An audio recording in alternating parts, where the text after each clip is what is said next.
Sobat KF, apa kabar? Bertemu lagi dengan saya, Apoteker Widi Islamiati. Kali ini kita kedatangan tamu spesial. Ada Dr. Irianto Hanes. Halo dokter, apa kabar? Halo, kabar baik, terima kasih. Terima kasih dokter telah hadir di podcast Kimia Farma ini. Ya, sama-sama. Saya juga senang banget loh Mbak, bisa hadir di acara podcast Kimia Farma. Terima kasih dokter. Okay. Dokter, di 2023 ini sudah memasuki bulan Maret nih dok. Ya, sebentar lagi kita ketemu dengan bulan Ramadan dok. Oh iya benar. Oh iya. Sekalian saya mau ucapkan nih buat Mbaknya selamat menunaikan ibadah puasa ya. Dan juga buat para sobat KF yang ada di rumah, saya mengucapkan selamat menunaikan ibadah puasa. Semoga dilancarkan ya ibadahnya. Ya. Terima kasih dokter. Thank you. Dokter ngomong-ngomong tentang puasa nih, banyak nih yang mau ditanyakan. Oke, boleh Mbak? Nih dok, banyak sekali memang dari Sobat Kimia Farma yang masih bingung nih dok, bagaimana sih cara menunaikan ibadah puasa yang baik sedangkan mereka sedang menjalankan pengobatan. Oh iya, memang bagus sih untuk dibahas ya Mbak ya. Kenapa? Karena ya banyak orang yang masih bingung ya bahwa sebenarnya obat-obatan yang seperti apa sih yang tidak membatalkan puasa.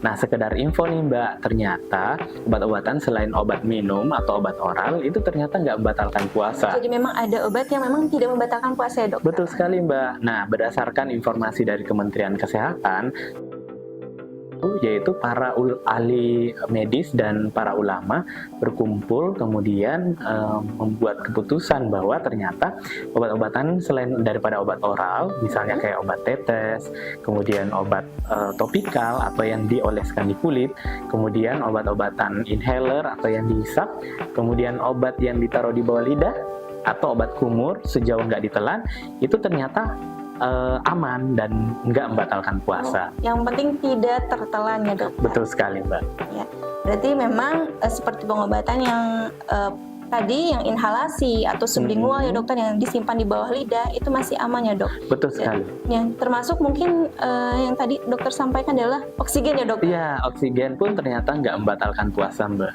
Iya. Nah, untuk cara pakai obatnya sendiri dokter ya. Untuk pengobatan yang memang hari biasa dengan interval waktu 8 jam artinya 3 kali. Untuk di bulan puasa ini bagaimana nih dok cara penggunaannya untuk pengobatan yang 3 kali ini? Betul sekali. Jadi selama bulan puasa tentu saja pada saat buka puasa sampai sahur itu kan cuma kurang lebih 11-12 jam ya Mbak ya. Jadi otomatis dioptimalkan pemberian obat tentu saja dengan dosis yang kalau bisa di bawah dari 3 kali sehari. Jadi didiskusikan dulu dengan dokternya kira-kira obat apa yang bagusnya dikonsumsi pada saat bulan puasa, karena pasti dokternya akan memberikan aturan minum daripada obatnya yang tidak memberatkan pada saat puasa, seperti itu. Baik dokter, untuk cara pakai pengobatan yang 3 kali sendiri ini bagaimana dok? Nah, kalau untuk 3 kali sehari itu bisa diminum pertama bisa pada saat buka puasa, kemudian yang kedua di jam 11 malam, dan yang ketiga di setelah sahur. Setelah sahur 3 seperti kali itu. Ya. Dokter, kalau untuk pengobatannya memang dianjurkan 4 kali, ini bagaimana nih dok? Nah itu Mbak, jadi 4 kali sehari itu tidak dianjurkan Mbak. Kenapa? Karena itu terlalu mepet ya waktunya ya. Karena waktunya cuma 11-12 jam. Dan kalau dibagi jadi 4 itu terlalu dekat interval waktunya. Jadi didiskusikan kembali dengan dokternya jikalau bisa pakai obat-obatan dengan dosis yang di bawah 3 kali sehari. Dan kalau untuk obat-obatan yang diharapkan nggak terlalu banyak dosisnya, kalau bisa 2 kali sehari atau sekali sehari aja. Oh baik dokter, tetap dikonsultasikan dengan dokter bersangkutan dari Sobat Kimia Farma ya sobat. Karena memang ada pengobatan tadi yang 3 kali atau 4 kali tetap dikonsultasikan, jangan asal mengganti cara minum obatnya ya. Dokter, untuk obat yang memang digunakan sebelum makan, solusinya bagaimana nih dok saat bulan puasa? Betul sekali Mbak. Jadi pada saat sebelum makan itu kan biasanya kita ngambil ya setengah jam kurang lebih ya dari sebelum makan itu konsumsi obatnya. Nah pada saat bulan puasa tentu saja itu pemakaian obatnya pun untuk obat-obatan yang sebelum makan itu diupayakan memakai yang aturan minum di bawah 2 kali sehari. Kenapa nggak 3 kali sehari? Kalau 3 kali sehari, otomatis kan pertama-tama harus sebelum buka puasa. Sementara sebelum buka puasa ya masih puasa ya. Jadi nggak diharapkan untuk pemakaian 3 kali sehari. Jadi yang 2 kali ataupun sekali aja. Tentu saja konsultasiin dulu dengan dokternya supaya sesuai indikasi. Jadi kalau bisa pemakaian obat yang 2 kali atau sekali sehari aja. Seperti itu, Mbak. Dokter. Barusan dokter telah menjelaskan obat yang memang digunakan sebelum makan yang diharapkan memang hanya diberikan 2 kali ya dokter. Iya. Kalau untuk obat-obatan yang memang digunakan sesudah makan nih dok, ini bagaimana nih dok? Ya. Kalau yang sesudah makan biasanya sih kita mengambil yang 15 menit ya sesudah makan. Jadi memang ada interval waktu ya dok? Betul. Kalau untuk interval waktunya kurang lebih ya ada yang 3 kali, ada yang 2 kali, maupun ada yang sekali. Tentu saja didiskusikan kembali dengan dokternya bagaimana indikasi yang tepat atau pemberian obat yang tepat.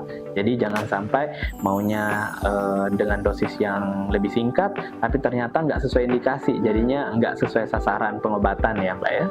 Gitu sih. Karena interval waktu untuk pengobatan sendiri mungkin diharapkan adalah supaya konsentrasi obat dalam pembuluh darah itu masih tetap untuk efektif dalam pengobatan ya dokter. Iya, betul sekali. Jadi kalau memang digunakan sebelum makan, tadi dokter telah sampaikan minimal 30 menit sebelum makan saat perut kosong, betul dok? Betul sekali.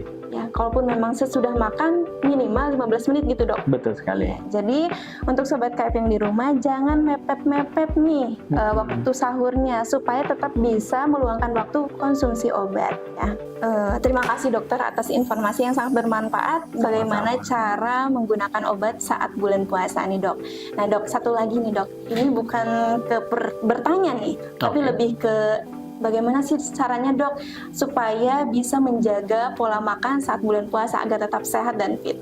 Oh, oke. Jadi pertama-tama mungkin ya kita ketahui bersama bahwa pada saat puasa kan itu tidak makan dan minum selama 12 jam ya. Jadi yang pertama-tama untuk buka puasa tentu saja yang perlu kita perhatikan adalah rehidrasi daripada cairan tubuh yang hilang selama puasa. Yaitu dengan cara apa? Ya boleh dengan air putih biasa, boleh juga dengan buah-buahan yang mengandung air. Nah, setelah itu baru dilanjutkan dengan makanan-makanan yang dengan gula ya, dengan cukup manis. Kenapa? Karena untuk menghindari hipoglikemi atau kadar gula darah yang rendah pada saat puasa. Nah, kemudian setelah itu baru mulai makan besar. Tentu saja makan besar yang saya infokan itu jangan diasumsikan sebagai makan yang berlebihan ya. Jadi makan yang besar yang saya maksud adalah makan dengan gizi yang cukup ya, yang lengkap ya. Kemudian jangan berlebihan seperti itu. Tetap secukupnya ya dokter. Betul jangan sekali. berlebihan sobat KF. Sangat informatif sekali bukan sobat KF? Informasi dari dokter Irianto Hanes yang sudah beliau sampaikan. Jika memang ada pertanyaan dari sobat Kimia Farma yang mau ditanyakan, tinggal isi kolom komentar ya. Dokter, ya dok, kalau untuk sahur sendiri bagaimana? Nah, untuk sahur sebenarnya sih kurang lebih sama ya dengan buka puasa. Cuma untuk sahur ya kita upayakan makanan-makanan itu adalah makanan-makanan yang bisa menambah energi pada saat puasa.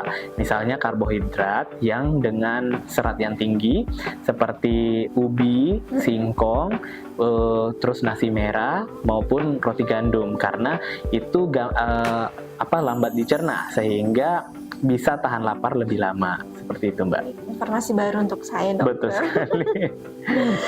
Jadi tadi sudah disampaikan oleh dokter, jangan berlebihan, tetap secukupnya, dan juga kalau untuk yang sahur itu berikan karbohidrat yang memang seratnya tinggi ya dokter. Betul sekali Mbak. Dokter, untuk obat-obatan yang digunakan sesudah makan dengan interval 3 kali, bagaimana dengan pengobatan yang memang digunakan saat sudah makan yang harus diminum saat sebelum tidur nih dok?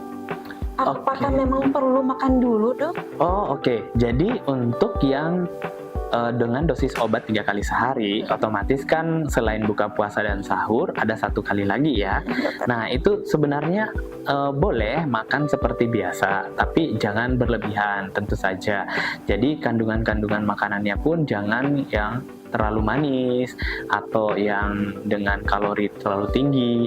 Yang penting makan seadanya, setelah itu boleh dilanjutkan dengan minum obat, yaitu kurang lebih jam 11 malam, Mbak. Jam 11 malam. Gitu. Jadi mungkin untuk teman-teman Sobat Kimia Farma yang konsumsi obat dengan interval 3 kali, dokter sarankan diminum pada sesudah berbuka ya dokter? Betul. Atau memang ada pengobatan yang memang digunakan sebelum berbuka juga boleh, nanti tinggal konsultasikan dengan dokter yang bersangkutan. Kemudian digunakan pada jam 11 malam saat mau tidur dan digunakan saat sahur nih. Jadi memang betul 3 kali ya. Jangan mengubah cara minum obat tidak sesuai dengan hasil konsultasi dengan dokter yang bersangkutan ya. Betul. Nah, gimana nih Sobat KF? Informasi dari Dr. Irianto Hanas sangat informatif bukan ya? Untuk Sobat Kimia Farma yang memang masih punya pertanyaan, boleh isi kolom komentarnya sebanyak mungkin apa yang mau ditanyakan kepada dokter-dokter di Kimia Farma ya. Oh iya dokter, baru-baru ini tanggal 9 Maret 2023 kemarin kita baru memperingati Hari Ginjal Sedunia nih dok ya. Untuk Sobat Kimia Farma yang sedang menonton, dokter perlu nih informasi apa sih sebetulnya peran penting ginjal di tubuh kita dan juga bagaimana menjaga kesehatan ginjal. Oh iya, benar. Jadi Hari Ginjal Sedunia ya Mbak ya. Nah, kenapa sih sampai dibuat Hari Ginjal Sedunia? Karena ginjal itu merupakan salah satu organ penting di tubuh yang memegang peranan dalam menjaga kesehatan tubuh. Nah, peranan apa aja sih sebenarnya dari ginjal ini? Yaitu pertama-tama dia bisa menjaga keseimbangan daripada cairan dan elektrolit dalam tubuh kita. Ya, kemudian dia bisa mengendalikan tekanan darah juga. Kemudian selain itu dia ternyata juga bisa untuk membantu membuang daripada penumpukan sampah-sampah hasil metabolisme dalam tubuh. Luar biasa sekali. Betul sekali. Kemudian yang terakhir dia juga bisa memproduksi enzim dan hormon yang berperan penting dalam tubuh. Nah, di Indonesia ini berdasarkan penelitian, ternyata di Indonesia sekitar 0,6% penduduk Indonesia itu menderita penyakit di ginjal. Nah, paling besar itu adalah penyakit batu ginjal, Mbak. Nah, batu ginjal ini disebabkan ya bisa karena keturunan, bisa karena asupan daripada protein, garam atau gula yang berlebihan, kemudian tentu saja kurangnya asupan air atau dehidrasi, dan terakhir bisa karena obesitas.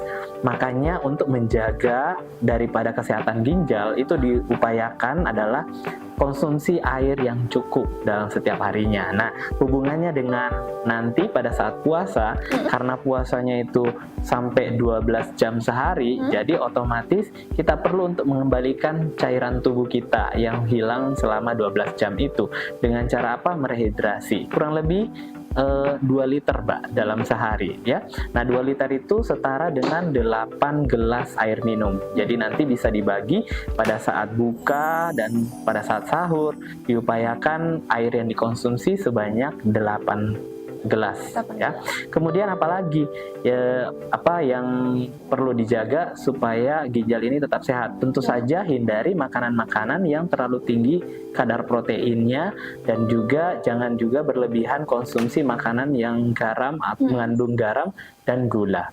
Nah, kemudian apalagi nih ya, kita harus rutin berolahraga juga Mbak, karena olahraga pun penting untuk menjaga kesehatan ginjal kita ya.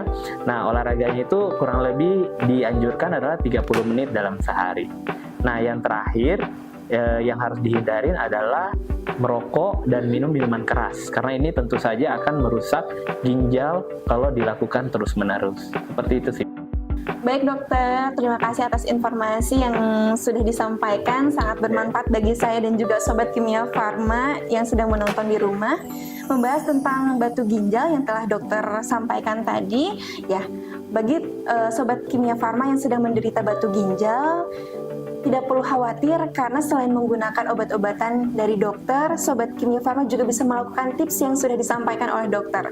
Mulai dari 1, minum air yang cukup, kemudian juga menjaga pola makan, terutama juga asupan protein, gula, dan garam yang tidak berlebihan, rutin berolahraga, menghindari asap rokok, ya, dan juga hindari alkohol, ya. Selain itu juga, Sobat Kimia Farma bisa menggunakan Batugen, ya.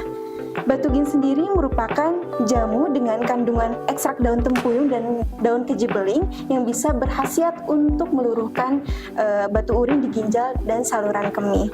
Batugin juga dapat sekarang membantu melancarkan buang air kecil. Yuk jaga kesehatan ginjal kita dengan melakukan pola hidup sehat. Dan jangan lupa tetap konsultasikan penyakit dan pengobatanmu ke dokter atau apoteker ya. Terima kasih Dr. Irianto sudah berkenan hadir sekali lagi setelah saya sampaikan di podcast Kimia Farma ini. Semoga tidak kapok ya dokter. Oke, sama-sama. Saya juga mengucapkan terima kasih kepada Kimia Farma udah mengundang saya di sini. Selamat Hari Ginjal Sedunia dan selamat menunaikan ibadah puasa bagi Sobat Kimia Farma yang menjalankannya. Sampai jumpa di podcast Kimia Farma selanjutnya. Jangan lupa jaga kesehatan dan sampai jumpa. Terima kasih dokter. Terima kasih, sama-sama.